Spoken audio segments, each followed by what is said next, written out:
what's really funny is like Naomi is so serious and she's so focused on set that she never sees the practical joke coming, right? Like she never sees. Like I did, you know, I had a thing where I had a little bit of a injury. It's called dog jaw.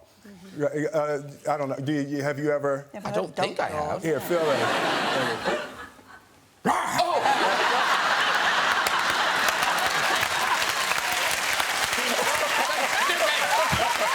I'm with you, Naomi. Really annoying. I'm sorry. That's the type of stuff I would get her with all the time.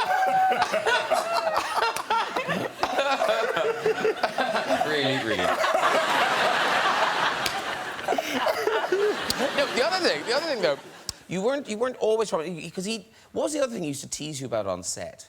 Oh, yeah, because I stupidly never show weakness to Will. So I told him this story about one of the first movies that I ever did where I got dressed up for the premiere and, you know, went with my family and friends to this premiere, and the movie started and my part came on, but it wasn't me.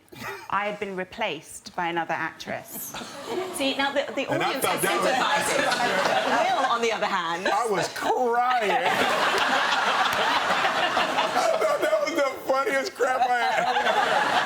No, because she brought her family. At the screening, and she took pictures. You did the red carpet and everything. I did the red carpet. I did all the interviews, everything. No one told me. For this movie, I was like, the director, David Frankel, I was like, dude, you have to do a cut where she's not in it. You have to cut her out, and we have to invite her family and show her the one that she's not in. Graham Norton here. If you'd like to see even more stuff like that, then hit subscribe. Or don't. It's a free world.